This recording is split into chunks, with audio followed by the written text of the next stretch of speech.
लोक परमद्वैती गोस्वामी महाराज गुरुदेव की जय।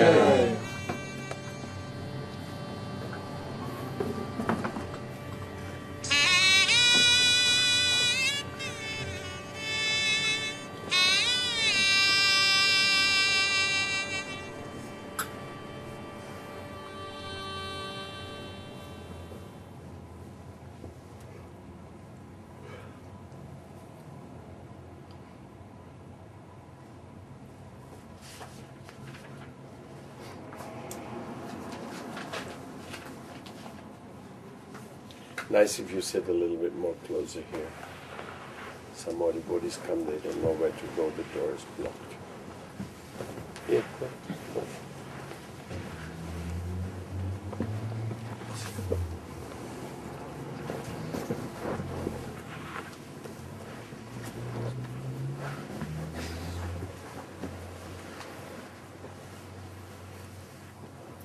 Mother Earth is so merciful. No doubt her rules are stringent. A good mother wants to make sure the child is growing up appropriately. She doesn't like when the child is naughty and creates trouble for the other children. She surely doesn't like that. But Mother Earth is the energy of God, the energy, a special energy, Bhu Shakti, she's called. She's not just a globe. She's not just a floating piece of earth, fire and water, which is far out enough, no? That water, fire and earth is floating, surrounded by air. Just floating in this immense space. Oh my God, it's very surrealistic if you want to look upon it. No? And then the far out people who live on it. I mean, talking in a positive sense right now, no? Incredible people that live on this earth. And these Amazons. If you ever see the Amazons, that is an ocean of tree. Only with a silver lining of the rivers going through, nothing else. Ocean of trees, and the glaciers, Mother Earth, providing the most amazing amount of foodstuffs one can imagine, and the habitat for so many living entities. The Vedas say 8,400,000 species exist. Scientists have so far identified 1,700,000 of them. You see, Mother Earth, she's a testing ground of our sincerity, of our devotion, our attitude towards each other.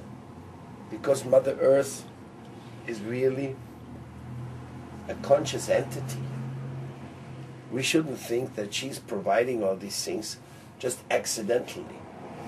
And every day accidentally in front of you a plate of food appears and you just eat it.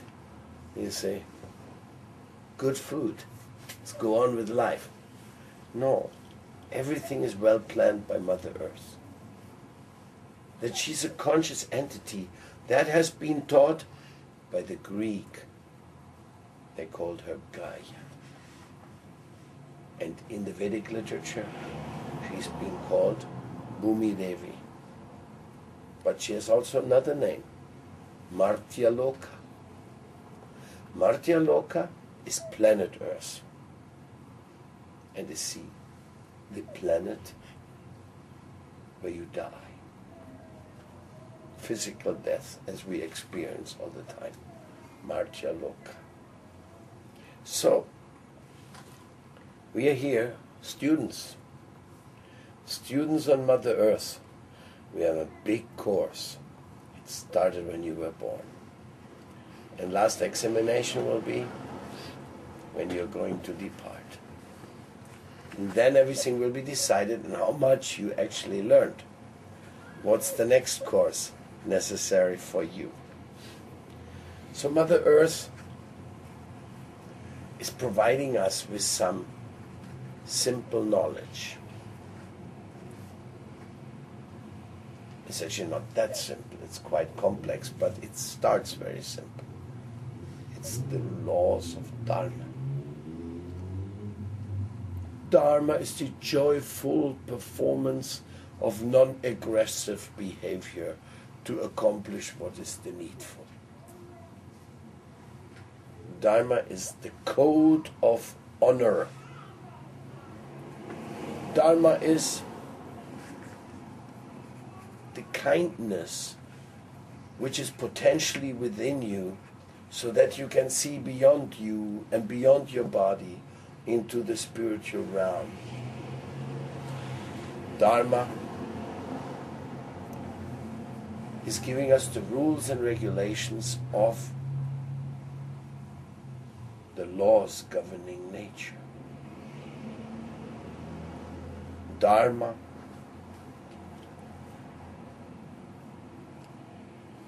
is the invitation of the Supreme to have anything you want to have, both material and spiritual. There's actually two types of Dharma. There's the Dharma to instruct you about the basics, and then there's Sanatan Dharma, this instruction how to reach to the eternal. The basics are proper behavior, economic development, sustenance, satisfying of our essential demands, and liberation from all the entanglement of the samsara. These are the four goals the Vedas have described. There's a fifth one which is secret. This can only be understood by those who are following carefully the first four, or at least try. The fifth goal is love, prema, which goes beyond the restrictions of birth and death. So, this Dharma, which is teaching us how to not create bad karma. Because bad karma means it's going to drag you down. It's going to put you into worse situations, animal existence, very big sufferings. Karma is a balance. It is the balance of the action and reaction, where every action brings a particular reaction. So karma, action, that is something which is very, very reactionary. So karma is a law, not only an activity. It's an instant, automatic law. I throw this flower, and there it reaches. So, there was an action, there's a reaction. There's more reaction. No, I don't have the flower here, he has it there.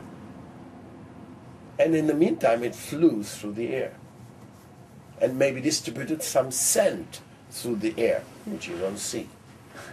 So, one action and plenty of reactions. We have to understand the principle, and we have to understand the responsibility. Give you another example. Man has a child, and he doesn't get along with the woman. So he thinks this is too much trouble. I'm going to go my own way.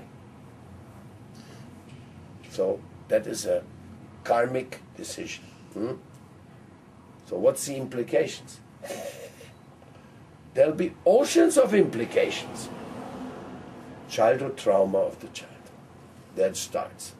Feeling abandoned. Becoming hateful. And. Every time the woman, the mother, sees the child, she thinks about the rascal who abandoned her.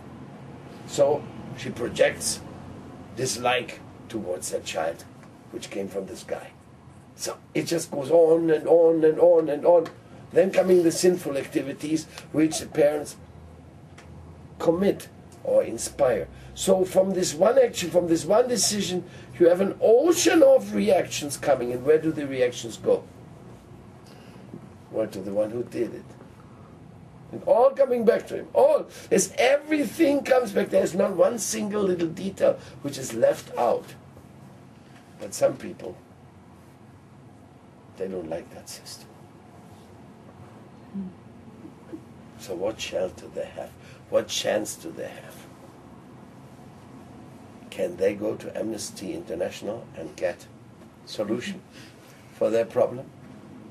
No, because Amnesty International can only make adjustments on the visible vision of this planet Earth.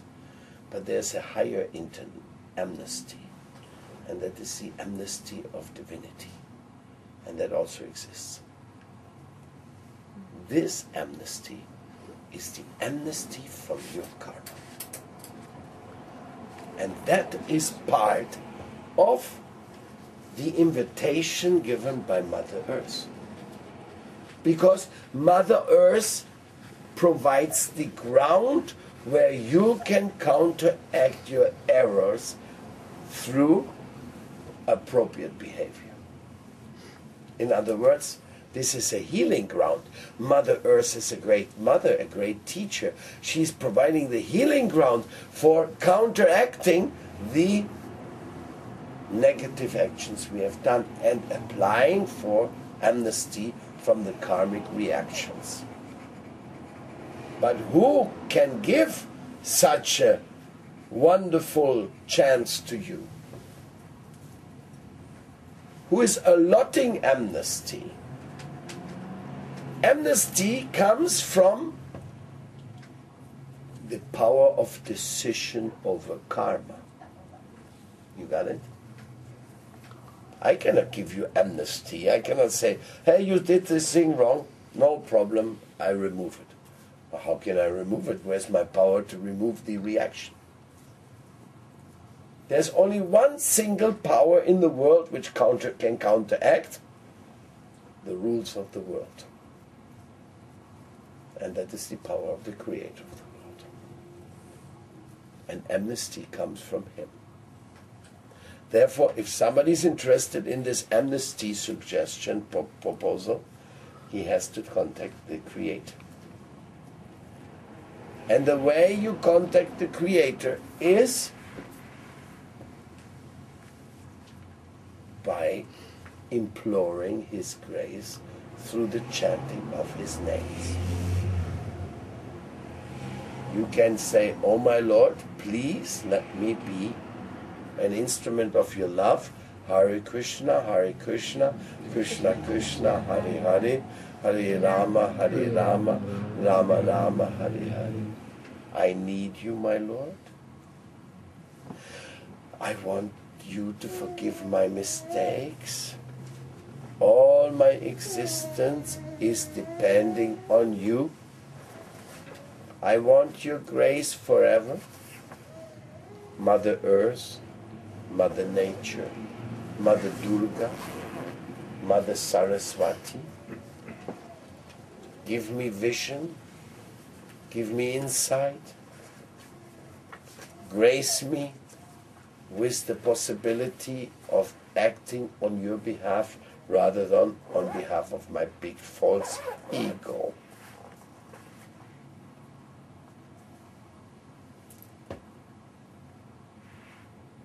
Mother Earth is teaching us all these things.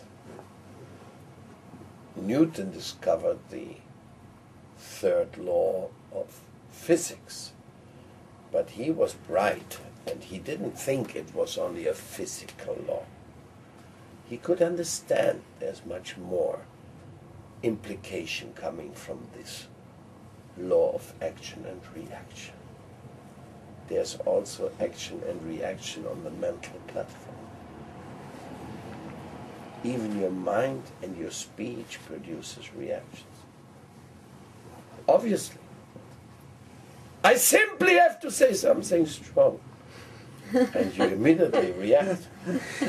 So sound can produce reactions. Maybe you were a little dizzy, and it's gone, at least for a moment. So, sound, mind, intelligence, everywhere is action and reaction. And on the most important of all levels, there's also action and reaction. And what is that level? That's on the level of love. If you are loving, there will be some response to your love. Can you imagine you love somebody, you always tell them, I love you, you're so wonderful, I do anything, and the only thing the person does, get away, don't bother me. No, you won't be able to bear that, no?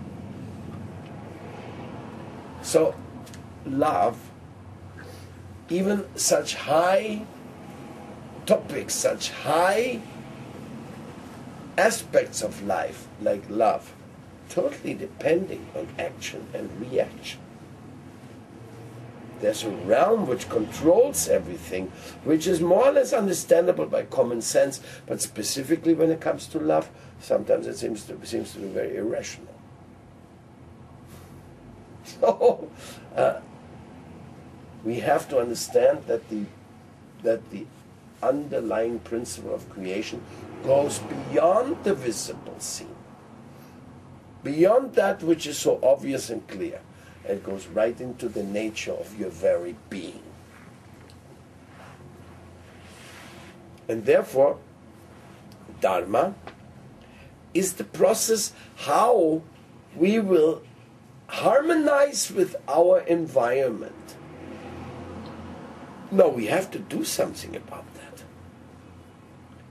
We have to start our organic cooperation, or not. The farmers are poisoning the land because the only buyers are the supermarkets, and they want the perfect vegetable, the perfect fruit, not one spot. So the European Parliament has authorized certain poisons to be sprayed on your food so that it looks really nice and can compete in the market. Whereas Mr. Organic Farmer has the best food in the world, but there may be a few spots and a few this and a few that, and nobody cares to buy it. As a matter of fact, the little farmer who is having enough trouble to grow the stuff, he doesn't have a system for distribution of his produce. So the organic cooperation is when many people get together and they find a farmer and they say, we buy everything you produce because we want healthy food for our kids and we want Mother Earth to be pleased with the effort we are going to make.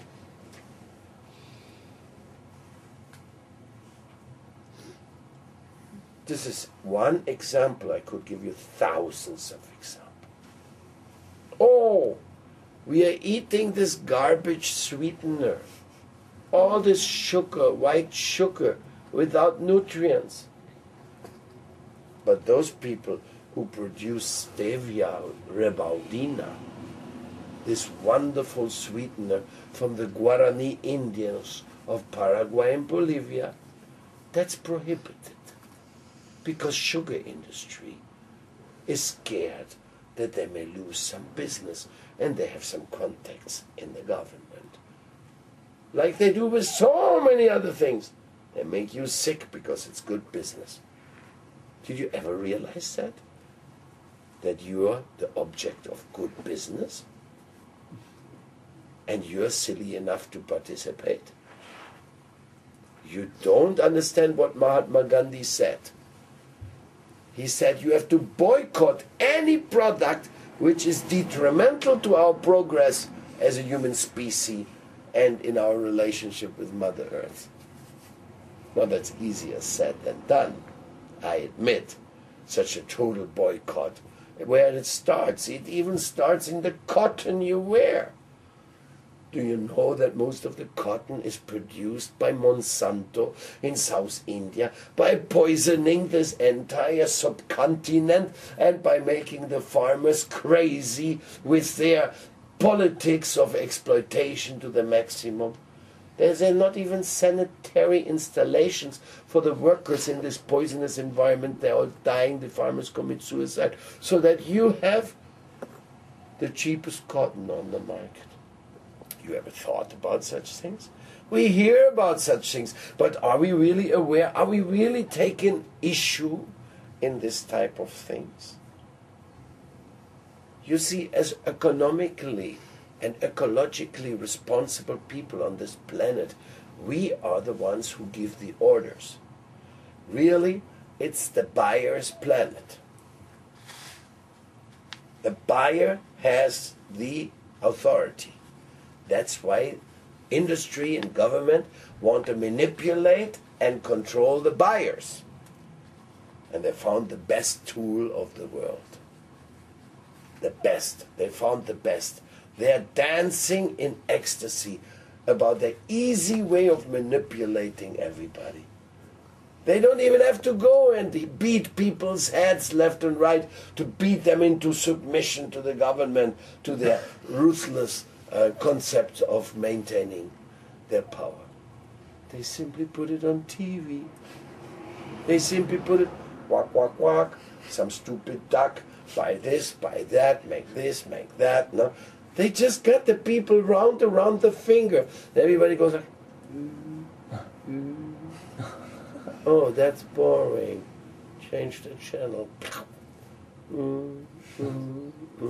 They're scanning visuals which have been prepared for putting you in the state of unconsciousness, of practically putting you on the level of somebody who's not knowing what's good for himself. It's pretty bad, no? Well, if you don't know what's good for you, then that's bad for you. So somebody wants you to be in such a consciousness that you don't have the guts to stand up for the truth and to defend what has to be defended. Let's say your neighbor is growing the cotton, and you can see the woman and the man, they work in a field, they're totally sick, they're coughing from all the poisons, from the Monsanto poisons, and then finally you see that the children are also sick, so that you got your cotton a little cheaper. And you know, you understand the connection, no? And would you be so cruel to do that? Or would you say, maybe I should wear less? Maybe I shouldn't throw away my clothes all the time, like we in this throwaway society. Aren't we? Everything's just throw away. Use it, throw it. Huh? Don't care. Why should we have so much dresses? Why should we have so much furniture and always change the furniture because it's a little scratched? So a little scratched and painted, stupid. Huh? Throw it away. Where does a tree come from? How many trees are left there? Big business, they're all cutting in South America, cutting in Borneo, cutting everywhere. And you know who's waiting? In the oceans, in the places where these loggers, these illegal loggers are going on, Japanese and German ships, and some other countries too. They're waiting in the international water. So, the loggers, they kill all the beautiful trees left, they create erosion, they could put millions of people in misery so that you can have your furniture all the time, so you can be part of this throwaway society. And you think Mother Nature's going to be happy about that. You think, oh, it's not me. But, hey, wait a second. Who are all these guys who are doing this? They're the same people who are selling to you. Because you have not conscious. That's why they are not stopping this nonsense. Now, I agree, it's very difficult. But, hey, wait a second. If you become a vegetarian, well, I guess you're already vegetarians. I don't have to talk about that, no? Most properly. Anyhow, if you're not, If you become a vegetarian today, you save 83 animals a year, approximately. That's quite a number of animals. 1 year. Chicken, cows, pigs, all kinds of living entities, they wouldn't fit in this room. Huh? All the animals which have to die so that you can eat meat 1 year. So there are differences. Mahatma Gandhi saw it clear. We want to get rid of the British. Don't buy even a needle from these rascals. And the British got mad. Hey, we are here, our business is finished. And it's hard. It's hard to go to a supermarket and don't buy all the garbage which is there. You better even don't go there. You have to start your own cooperation. You have to start your neighborhood store. You have to come together and say, hey, we are not supporting this because they are bringing all the stuff from far and our farmers going bankrupt. Now that's big politics, big economics. I am not an expert in that. Nor do I want to. Maybe I have to. Well, I don't think so because I'm a monk. But some people have to. Some people have to study the implications and how it really works. But I can understand the principle. The big supermarket moves into a little town and all the little stores go bankrupt. And who are the little stores? Say your mother, your aunt, your nephew, your next day neighbor and his family. And they can't do anything anymore. They can only go and get a job in the big store. If they get one. The lowest pay, exploitation, maximum degree. Globalization, they call it. Global exploitation. You may not know it, but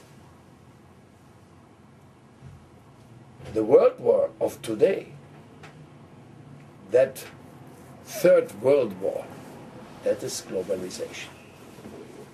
It's the war of the rich against those who can't defend themselves from that system. And the war is going full speed. It includes the resources, it includes the consumer market, it includes the fossil fuels, it includes the electronic. It's so well organized. It's a war. In a war, what is a war? You intimidate somebody so that he'll give you everything he has. That's a war, no? You just make the threat so terrible, they go, okay, take it. Just take it, take over. I've had it. So, not buying anything which has to do with animal slaughter. There's some organizations like PETA, they're pretty conscious about that. You can get a list of products which you should not consume. You can get a list of things which you shouldn't eat because they have one of those stupid E numbers inside which actually produce cancer. But you have to become a conscious consumer. And when we're talking about the amnesty, we want to ask for amnesty, that Mother Nature forgive our mistake. We have to stop making those mistakes. Now we may not be able to all move into the countryside and grow our own food. Okay. But we have a beautiful farm here. And we are not even ready to grow for too many people. It's very small, our piece of land. But the principle is there. Understand it. The principle of simple living, high thinking, and being aware and being kind and understanding that the animals are not here so that you can do with them what you want. Mother Earth, she's responsible, she knows everything. When you spill a tear due to your fault, what to speak of if you spill a drop of blood of somebody else due to your fault, Mother Earth retaliates very seriously. She doesn't like that. And she will give her lesson in one way or another. So we have to practice Dharma very seriously. Dharma is actually, as I said, a joyful way of reaching the appropriate performance to have a sane future. Yes, you want to have a nice house? Why not? I know how to make beautiful houses. the best of all the materials for construction. Mud. Immediately recyclable. Your house is house today, tomorrow mud again, then it'll be house again, then it'll be mud again, and no problem.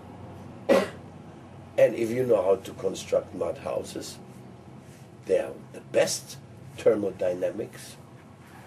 They're fantastic. If you make a house mud, double wall with a space inside, you hardly have to heat it if you isolate, if you have good insulation.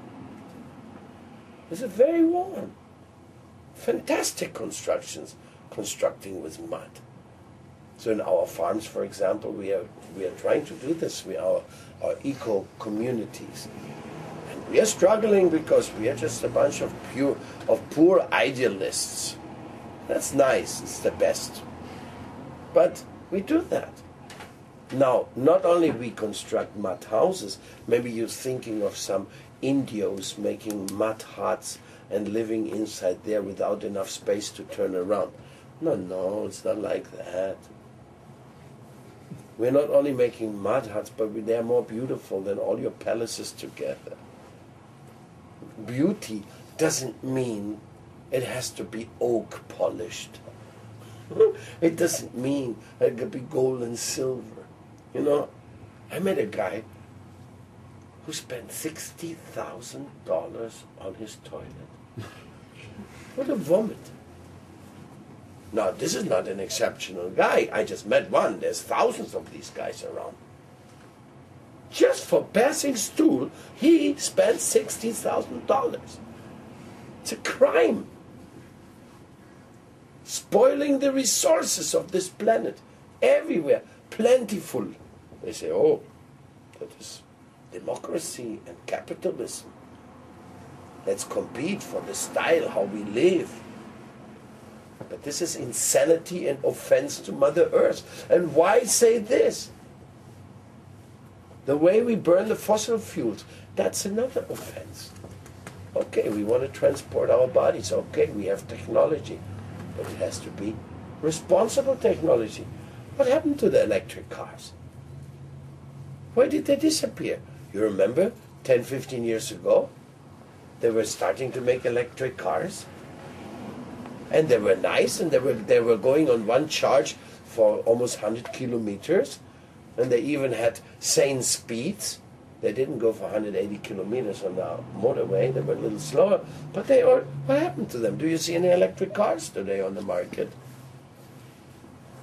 Because again, the fossil fuel mafia, it's all, we have to be responsible about what we are doing. And we can do that, number one, become a vegetarian, and somebody who tell everybody else, our planet cannot afford it. These mass murder of animals, these animal factories, this destruction and these excessive production of animal stools which go into our systems, our biosystems, the planet cannot support it. And this is technical. This is UN data. This is not unknown. It's not because I got it from an obscure magazine. These are the figures. The United States is depleting the groundwater, which the farmers who do the animal factory farming, they are not paying for it. The taxpayer pays for it. There's so much lobbying going on and so much of wrong activities going on in the planet just because money is going under the table. Okay, that's the human being. He's a real corrupt and not very smart fellow. Even though he's so proud, he thinks that he's the crown jewel of creation. Well, spiritually he could be if he's a really conscious and a real sweet and a real wonderful person, and he starts respecting each other, and he doesn't kill the Indios just because there's some mineral under the ground where they're living, and they stop doing all this nonsense and this greed. But in order to reach there, they have to have spiritual understanding, spiritual energy and spiritual awareness, and that's possible to be obtained by your example. Because first of all, you have to obtain it yourself, right? If you don't have it, what are you going to talk about others? Our life is a wonderful opportunity to make a difference. And we should make the difference. You see, conscious art is one of the goals of our undertakings. Make life beautiful. Make your house beautiful. Make your meditation beautiful. Make your altar beautiful. Make your relationships beautiful. Make your food beautiful. Bloodless food. Make everything beautiful. Come on. Conscious art is the art of living. Conscious art is something which shows you that you can simply be a nice guy here and still be happy. You don't have to be a rascal, thief, cheater, globalizer, in order so you have a little bit more money to be more happy. Nonsense. None of the people who give trouble to others and suffering to others are happy. They are all the patients of the psychology. They're all under some pharmaca, some psychopharmaca, because they're all nuts. And not to speak about the other effects when the reactions come. When the reactions come, it's very severe. Very severe. They say God forgives, Mother Nature doesn't. She just passes you the bill. So if we want to get a new start in our life, we have to first go to the spiritual amnesty, and then we have to be ready to live in a very wonderful environment. I mean, look at Sweden. Sweden is such a nice country. Wherever you go, the most beautiful lakes. It's like a kind of a nature beauty. And they can live so happily here without doing harm to the environment to the degree, yes, living much more simple and organizing the agriculture in a pure way. I mean, not only Sweden, the whole world could be different. It just requires people who want to live different, who want to be different. And maybe they're very difficult to come about. So we have a lot of work to do. It's admirable what Mahatma Gandhi accomplished. Of course, there was some nationalism involved, and he could say, get rid of the rascals, get rid of the rascals, don't buy their stuff even when it's cheaper. Like, for example, milk products. Milk products, to protect the cows and still have milk products, would mean that the price of milk products has to rise 200% approximately. So what you pay now, the price for milk and butter has to come 200% more. Why not? Why shouldn't you pay more if you can protect the cow then and don't kill her, as it is supposed, as old cultures in the world have done? The cows were part of the family, part of the intimate environment. Why should milk have the same price as a bottle of poisoned water called soft drink? Where is the logic? Where is the logic that the best nutrients, the animal proteins in a beautiful form, given by the cow still, even when the calf is big enough not to drink milk anymore? And I have a friend in Spain, his name is Anadi. You should have seen that story. That story, most people don't know it. He had a cow. And after she had one calf, she gave milk for 7 years. Then he was out, he would sing for her. Gopal was also taking care of the cows there, Gopal, another devotee. They would sing for them. There was like a love relationship between the cow. But now the magic came. She had mastitis. That is something. And Nadi went on a trip, and she had something. So they brought in the veterinarian, and the first thing the vet did, because he wasn't there, give a shot to the cow to stop the milking. you can give this an injection and she stops milking. Because he said for the mastitis was easier to cure. When Anadi came back and he heard that he had given the shot, he was so furious. He said, why you did that? We can just treat the mastitis and that's all. And then when she's cured, anyhow, so the cow stopped giving milk for 3 months. And they just kept treating her just as wonderful as before. And after 3 months, without a new calf, the cow started giving milk again. 4 liters. That's a lot of milk for a cow hasn't have the calf. Huh? And there's a real loving relationship. So this type of concept we don't even conceive because our children, they don't know what is a cow. I mean, they maybe have seen it on a field somewhere, no? But our children, they don't know what animals are. We are not giving them the chance because we feel guilty. Because every day we put the dead flesh on the table and say, eat it. So the relationship really doesn't work out. So our children don't know what is a calf. They have not been in the country. They have not hugged the little calves, which are very beautiful, living entities. Or Mother Earth. All the children of Mother Earth, you know. There was this one movie they made. Forgot the name. The Residents of Mother Earth. All Earthlings. Earthlings? Earthlings, yes. No.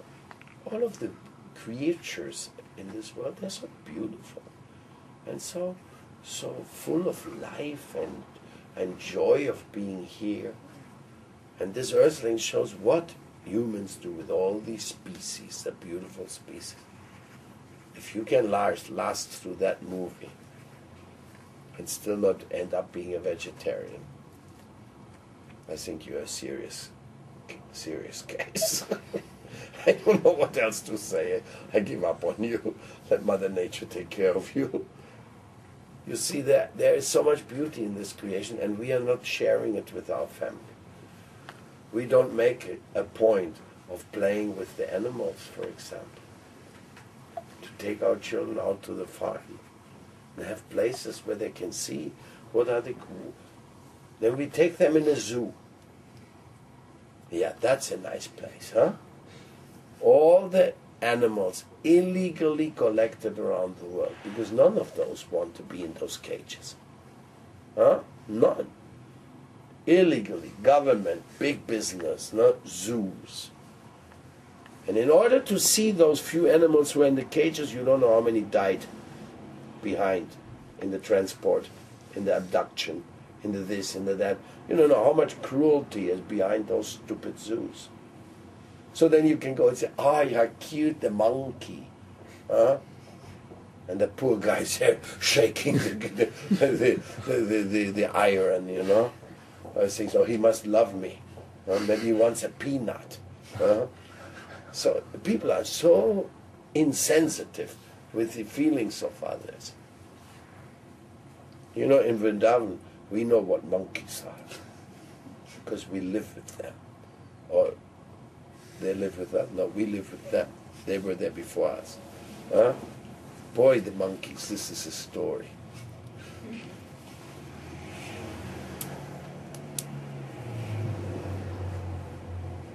Very smart. They can love you even. But if you have something to eat, they can steal, more expert than you imagine. They're a bit naughty sometimes, but if you watch them amongst themselves, if they don't know that you watch them, they're playing so sweet. They are so affectionate with each other. Now you can't tell any lover is more affectionate with his beloved than a monkey mother with a monkey, or no, they're into it. So we have just this false notion that we have something special the animals don't have. They suffer so much when they are mistreated by the man. So we are in the wrong concept about many things in life. Very wrong. And we are not understanding that domestic animals, they have to be taken care of like family members. If you can't do that, then don't have any. If you're not agreeing, even this pet business, that is a kind of a rape business. You're raping the animals. You're taking them out of their natural environment. You're making them all kinds of things. And these, I mean, look, they take the dogs to a guy. The tail doesn't look so nice. Cut off the tail. The ears, we want to have it different. They should look pedigree. You just take these animals and cut around at them and do anything. I mean, it's really what we do with our friends, because they are the sons and daughters of Mother Earth just as much as you are. Can you imagine the animals would do that with us? Can you imagine they catch the human beings and they recut their ears, tie them together, cut off their nose? Could you imagine they would do that? We would be upset, wouldn't we be? So, this is all the issue of Mother Earth. We have to understand Mother Earth really loves us. But she don't tolerate everything we do. There's a limit to everything. But she does love us because God, the Creator, He loves us very much. And all the things we are doing, all the things we can do, we should do, is to make life beautiful for each and every one of us. And keep some time for meditation and praying. Now maybe the things are so bad so that you start crying for the truth and crying for the wonderful things. Maybe it's there, maybe we have to go through that. Last not least, nobody dies. Don't forget that one. Because the death is only the death of the body. The animals, who are dead, they'll all be born again. And the humans, when they die, they'll all be born again. So actually, if you look from this scenario a little bit more distance, everybody's born is dying, born and dying, born and dying. This is the cycle. It's called samsara. And, interesting, my friend, you can be an animal next lifetime. And the animals can be humans next lifetime. That is simply a question of karmic development. And those who mistreat animals, that's most appropriate and most probable that there'll be animals afterwards, and they'll be suffering the same things they did with the animals. So therefore, if the animals suffer today, we could also understand that there's some karma involved there. Therefore, when the devotees see animals, at least they say Hare Krishna to them, into their ear. At least they give them some prasad, something. Because last not least, each and every one is going through the things, the difficulties, Like the pets, what you're going to do with those pets? They were bred, they were brought up. If nobody looks after them, most probably they go to the street and they die. Anyhow, that's an ambiguous point. But the thing is, we are living in the middle of a big imperfection. But there's always a solution. Love and kindness. Mother Earth is ready to teach us. We can learn our lesson. And we can do a beautiful job. And this Mother Earth will be very happy with you if you try to make a difference. And one of the best things you can do, which makes Mother Earth very happy, is you construct a temple for the Supreme Lord, for her Master. And where do you construct the temple? Well, the best place which you have a very good access to, and there's no restriction for construction there. That is in your own heart. You can make a temple in your heart. Don't be an atheist. Don't think Mother Earth came into existence by herself. Mother Earth has not created you, but we should also remember that she is the loving mother and the loving Father is with her. As a matter of fact, there's a story where Mother Earth goes to the Supreme Lord and prays on behalf of ourselves.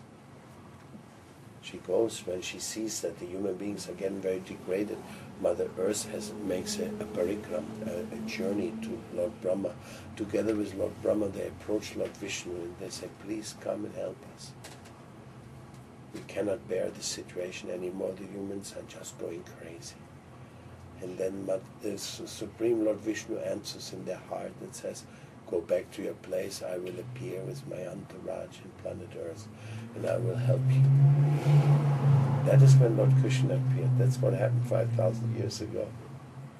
So he's aware. Mother Earth is not an independent agent. You get it? She's great, she's wonderful, she's mother, she's wow, we can glorify her, but she's not an independent agent. Just like nobody's an independent agent.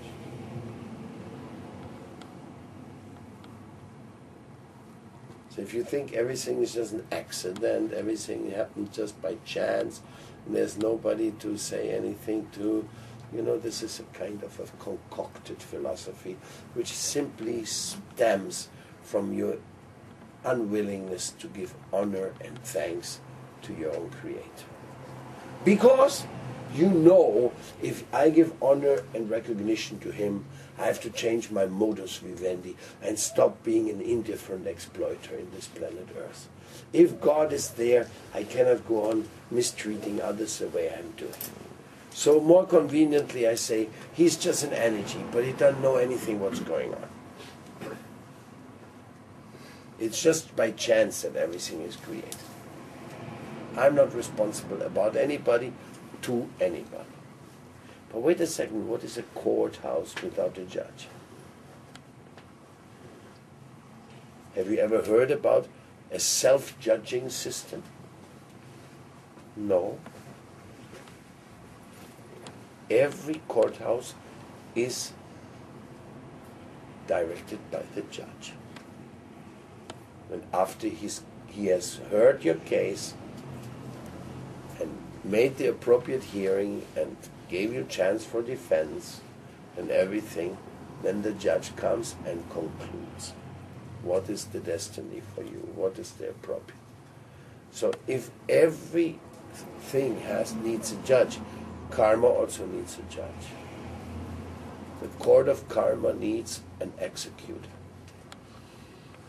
Buddhists, for example, they say that everything ends up in nirvana, where there's nothing, no more existence, there's not perceivable any particular decision making. Well, if there's no decision making, then who decides who go there and who not? Then we can all go there and don't have to make any effort.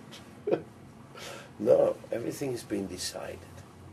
Everything is under rules and regulations. And the individual power of your decision making is obvious.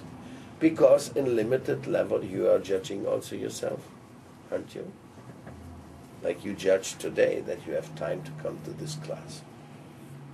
That was your judgment, and then you had to move your body here. And some of you may have come from a long distance, so it was a special effort. So in this way, judges, they are there. The judges are always the sons and daughters of the Supreme Judge. Don't think your free will, your ability to judge appeared out of nowhere. That is not. This is not acceptable, that proposal.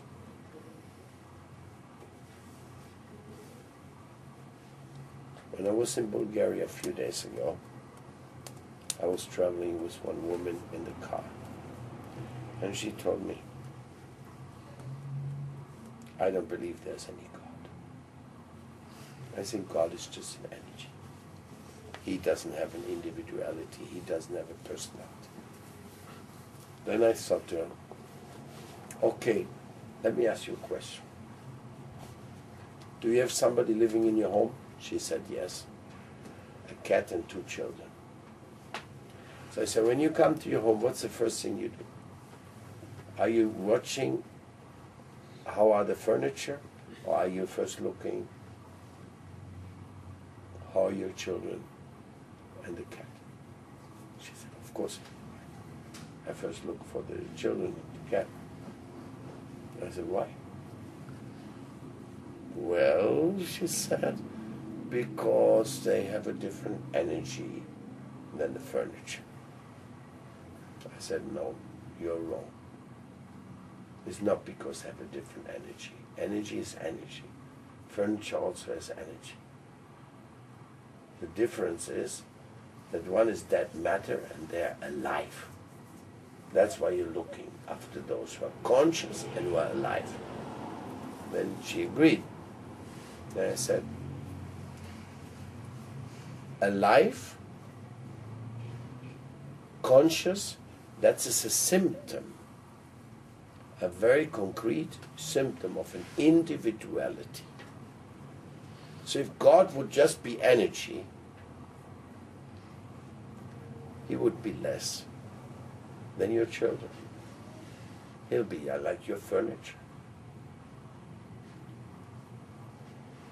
And then she said, it's a simple example, but you convinced me. I was thinking personality of God means somebody like you and me with the same deficiency. I said, why do you get that one from? How God could not have a personality, individuality, when all we have individuality and all that, and we are kind of joyful about it. If I wouldn't have an individual personality, I couldn't sit here and give a class. I couldn't see your faces, your kindness to come here and listen to me. Because you have a personality. I'm not looking at your clothes, even though that clothes moves, because you're inside. I don't care what clothes you're wearing. I'm caring you are here. And this personality, this individuality is far superior than just energy. Even though you move energy. Yes, your body is also energy, and it's also transforming energy, so it's always different. But come on. What God has given to us is personalities because he has the Supreme Personality. So what relationship you want to have with the Supreme Personality? How you want to interact? This is the big question we have here. And this is exactly what Mother Nature wants us to understand. Everything is filled with personality. Mother Nature also has a personality. Animals also have a personality. And love means that you don't put any of the other persons in problems. That's as simple as it is. The rest, that you wear some clothes, you have a house, you have a family, you have children, you have a garden, what's the problem with that? Is there not enough land to feed everybody? Governments are not promoting that fruit trees are grown because it disturbs the market. So therefore they make the products artificially colored and painted and shrink wrapped, and you see the same guy who buys fruits in the supermarket, in his garden, there's like all the fruits fall down from the trees and he don't pick them up. Is it like this or not? So where's the school? Because it's work. I have to go down and pick them up, take them in the kitchen and clean them and cook them and make marmalade. Why should make marmalade? The marmalade from China is only 50 cents the bottle, and instead of that I can watch a movie. As a matter of fact, most people don't even know how to make marmalade and how to make things like our parents used to do when there weren't no mad markets like today. We don't know. Who goes out and collects blueberries? Who goes out and takes care of Mother Nature? That's really rare, and glorifies her. Which is the woman today who knows how to knit a sweater?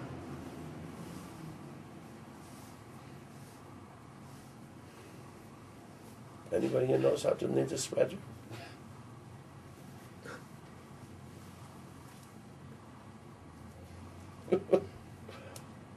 When I was a child, my mother would knit everything for the whole family. Every sweater, every sock. I mean, everybody was equipped. I learned knitting in school. Everything. Our children don't learn anything. They just learn how to run a video game. Huh? On the high tech, they're really developed, but the rest they don't know. And how to talk to each other, they also don't know. Because when you watch these computers and this television, there's one big deficiency. There's not a living being in front of you. You are playing with a box, with an electronic programmed box. So you're missing out on the most important, the most valuable thing of life, interrelating with other living entities. It's very serious. Television, even nature movies, are big bogus. Because in a television you never see what's the reality. Even if there's a nature pictures, it's put in, because in television they have very little time, so if they have to produce like the action of 1 hour, they put it in 2 minutes. Or 50 seconds. No? So everything, huh? From the moment he was hungry till he killed somebody for eating, so everything was real fast, but the reality is not like that. The reality of life is so different.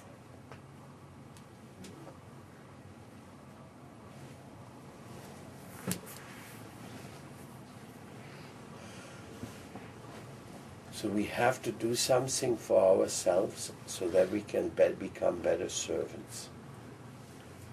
We have to try to make our life the life of a dignified son of Mother Earth.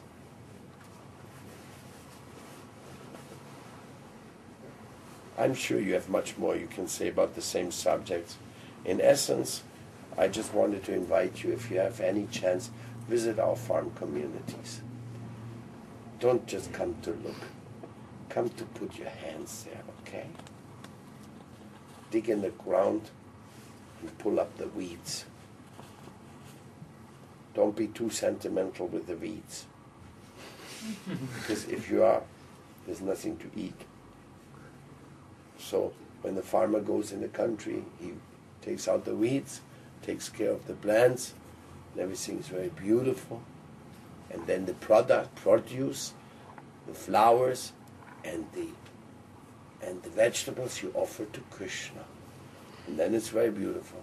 And the weeds who lost their life so that Krishna can have a nice cauliflower and a nice flower, those weeds are also lucky weeds. They gave their space for Krishna's flower.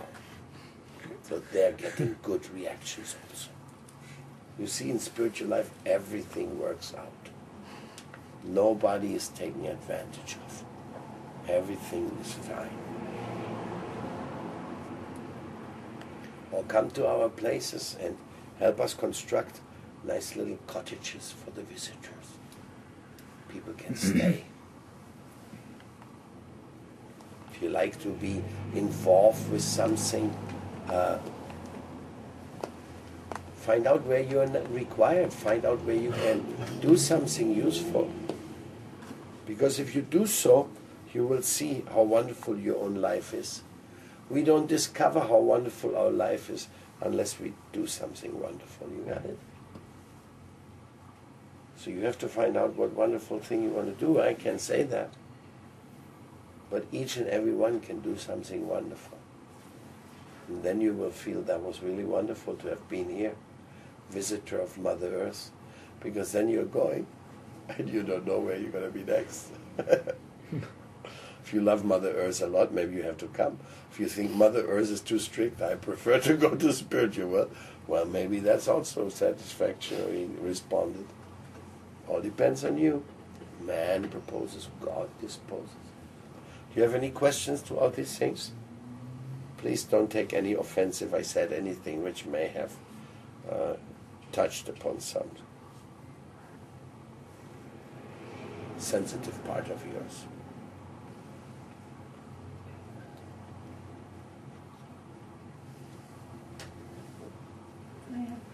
I have a question. Yes, please. Please singing this mantra, to sing, is it in Hindu or? You can sing. Language? No, I said in English. Sanskrit, I said in English, oh my Lord, please let me become an instrument of your love. That is in English, and you can translate it straight into Swedish. So, I mean, you could, I mean, if you're Swedish, you could sing it in Swedish. And, Yes, of course you can sing it in Swedish. Yes. It doesn't matter. Doesn't matter at all. But, please bear with me a minute. Krishna's name is the supreme, powerful and merciful name of the infinite enchanter. And that vocabulary is good to learn, Krishna.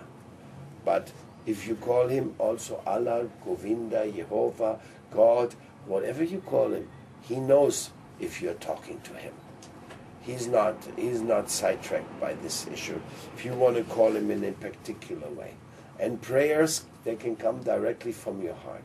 We also pray many prayers in Sanskrit. You know why?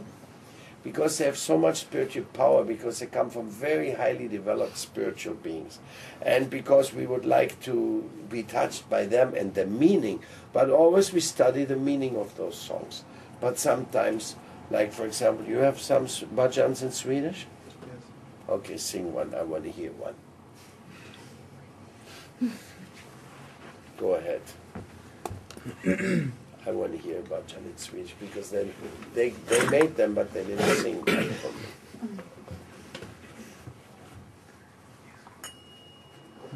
Vad ska du börja? Bromsa lite. Ja, visst.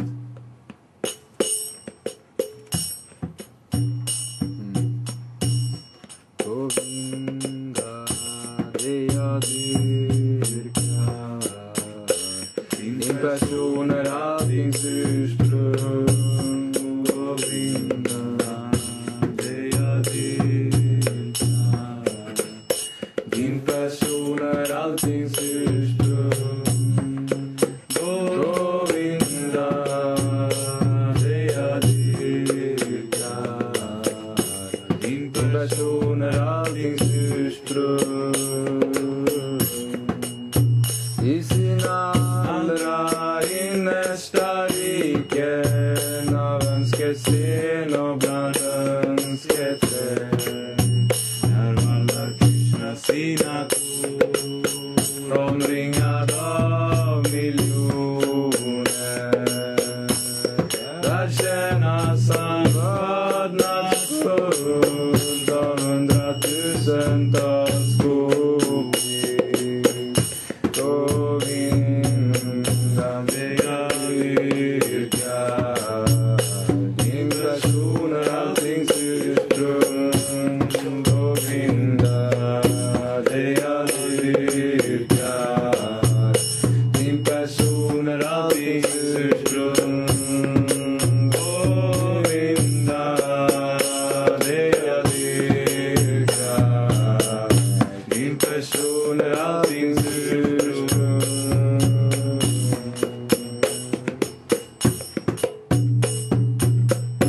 Med din färgad likt ett regnmoln och du stillar på din slöjd. Du har en tvåfågelfjäder i ditt hår och blomstrande lotusögon. Miljoner av amoriner fängslas av din skönhet. Govinda, det jag dyrkar. Din person är alltings ursprung. Govinda, det jag dyrkar. Din person är alltings ursprung. Govinda, det jag dyrkar. Din person är alltings ursprung.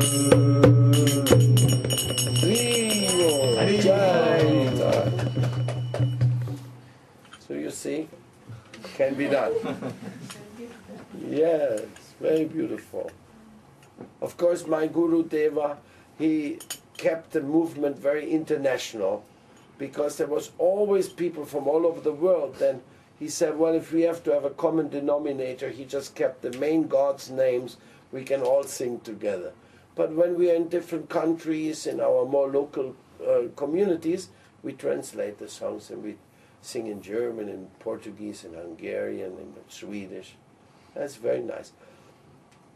So that's very helpful for spiritual. So above all, the meaning of the songs which are there, which touch the heart when you understand it much better.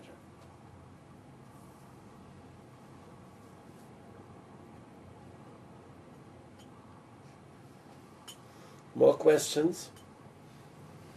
Come on. How to change or to transform the guilty into service?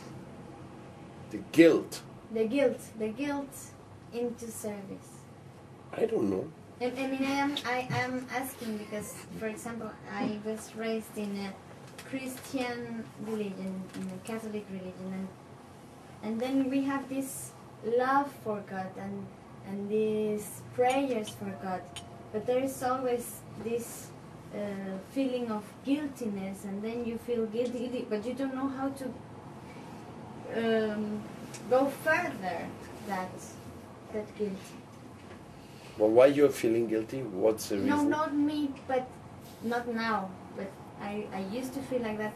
How to get through it? What is the proposal of the Vaishnava philosophy? What would be the difference with other philosophies? That's too complicated now. It's an encyclopedic question.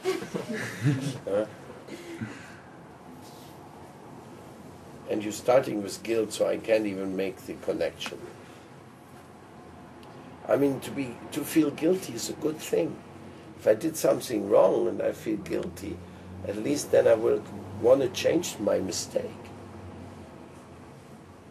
So I don't see really a negativity in feeling guilty. A very humble person, he feels... in India they have the custom, please excuse me for all the offenses which I may have committed unconsciously. Yes, that's what they say. It's a mantra. I may have done anything and said something which pained you. Please excuse me for that. It was non-intentional. So in this way, we can feel a little guilty because we are usually like elephants in a porcelain shop. So it's good. But we should not be carried away at the same time.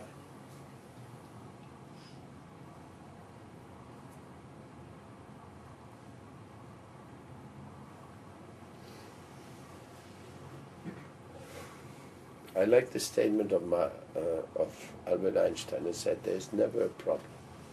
A problem is a benediction because you cannot solve the problem in the same consciousness in which you caused it.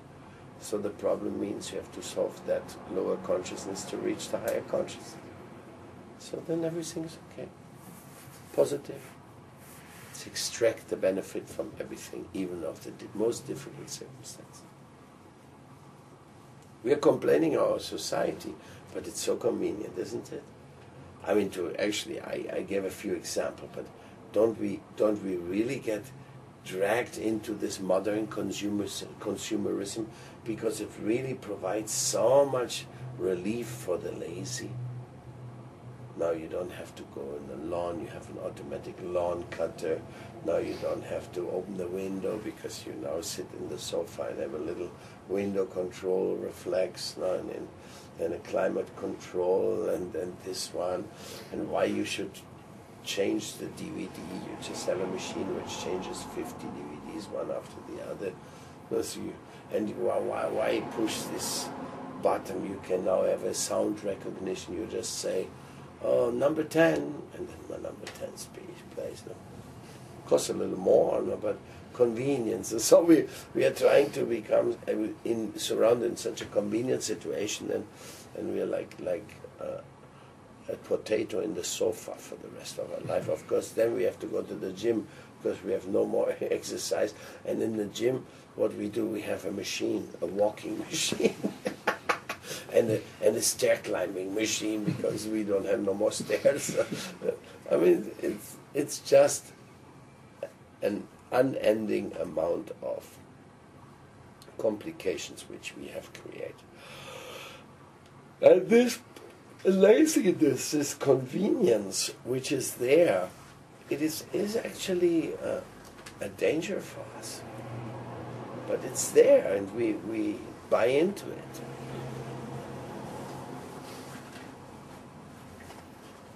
It's the karma of the planet, you could say. There's many karmas manifesting on this planet.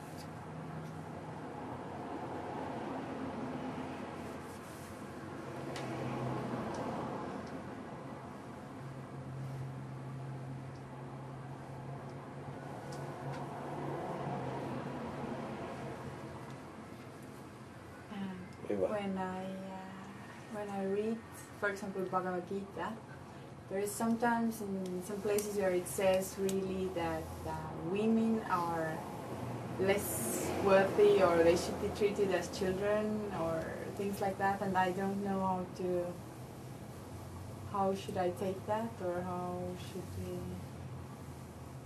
should we understand that? There are some thoughts, some other sisters here who also. Thank you for your honesty. Yes, the Shastras, they speak terrible about women. But they also speak terrible about men. Just when they speak terrible about men, you don't think it's anything special. You read it when it says something terrible about women. So what? How do they dare to, no?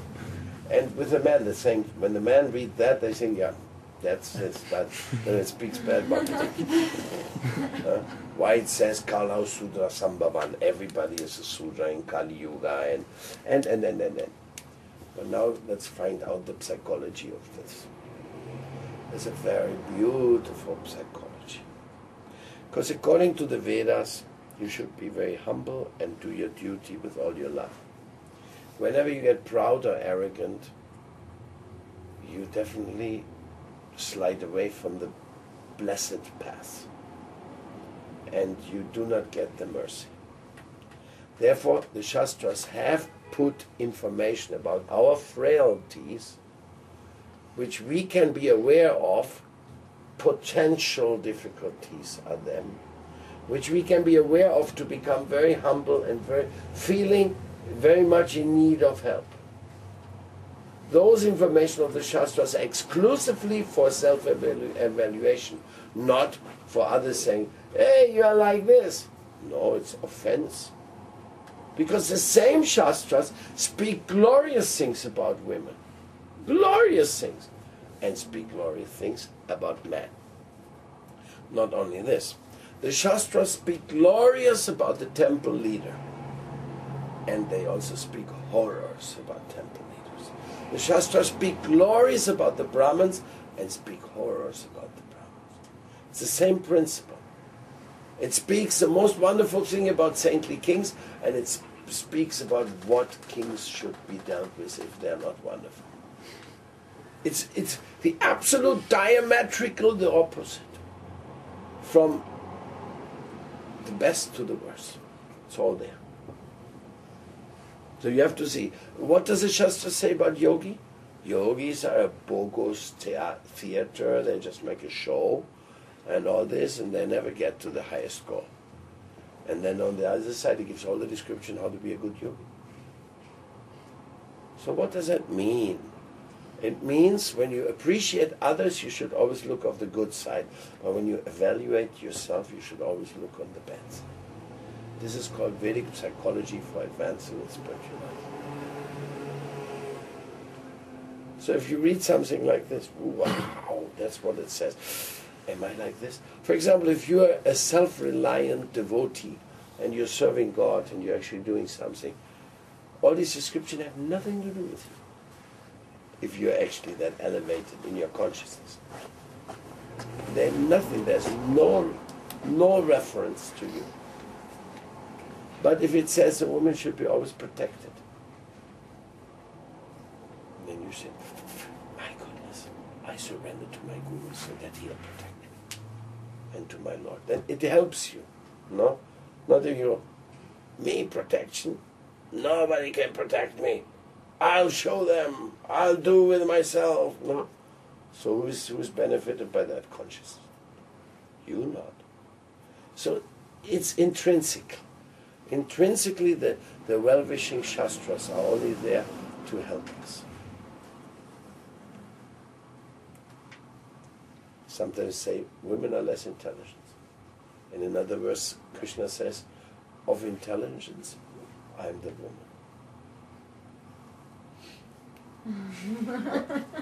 Or was it? Yeah, that's what it was in this. Because all has a different natures, like female, male. These are just acquired symptoms, because you are not male nor female spiritually. It's just temporary things. But there's much more. Deep down under there is many more teachings to be understood. This male-female story is not so easy. There's much more to be learned than most people imagine. Because the only real male in creation is the one who has created everybody and who is maintaining everybody. He is the supreme male. Everybody else is actually female by nature. According to the Vedas, every jiva, every individual soul is female. Now what happens then? Well, it's an encyclopedic situation there. It'll go very far. Basically, you can understand that the danger of this world is male vanity. And male vanity is something very prominent in women today. And in men. Male vanity is not something which only appears in male bodies, no. And what is male vanity entails? It's the consciousness think, I'm the enjoyer, I'm the proprietor, I'm the controller, I'm the center of the universe. And others should do what I think they should do. That's called male vanity. It's an audacity, it's a madness.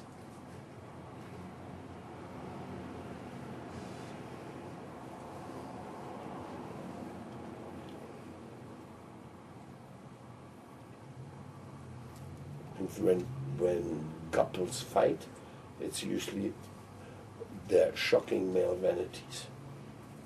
That's all what is there. Because if somebody is Purusha Prakriti, Purusha is the enjoyer, Prakriti is the enjoyed. Female means being enjoyed. And it also means being capable of loving. Like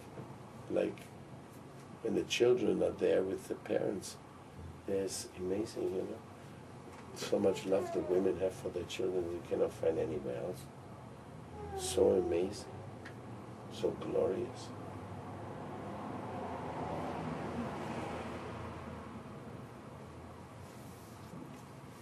Does this satisfy you? Good. It's not good to misunderstand that and think, what is this male chauvinistic? The Vedas? No, never. According to the Vedas, the supreme in charge of the material world is Durga. She's female. The supreme giver of love is Radha. She's female. So it's not male chauvinistic. Actually, the bhaktas, they're shaktas, because they worship the divine energy. But they worship it in a particular way, surrendered way. And the surrendered way is that actually shaktas, or the bhaktas, they worship the Supreme Lord, because the Supreme Shakti wishes that and recommends that as the best process.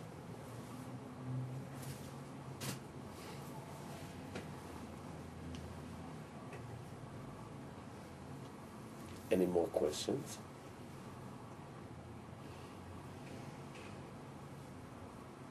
Don't be shy. We just have a Prasadam? short one. Yes. It's actually about Prasadam. Oh. You were just saying before that Lord is always like to either sing Hare Krishna or give animals prasadam. And I was just wondering if there's any difference potency-wise of Krishna's mercy in the mantra and prasadam, or if it's the same thing? The mantra is the best, and prasadam is the best. The rest you have to figure out. This is a transcendental contradiction.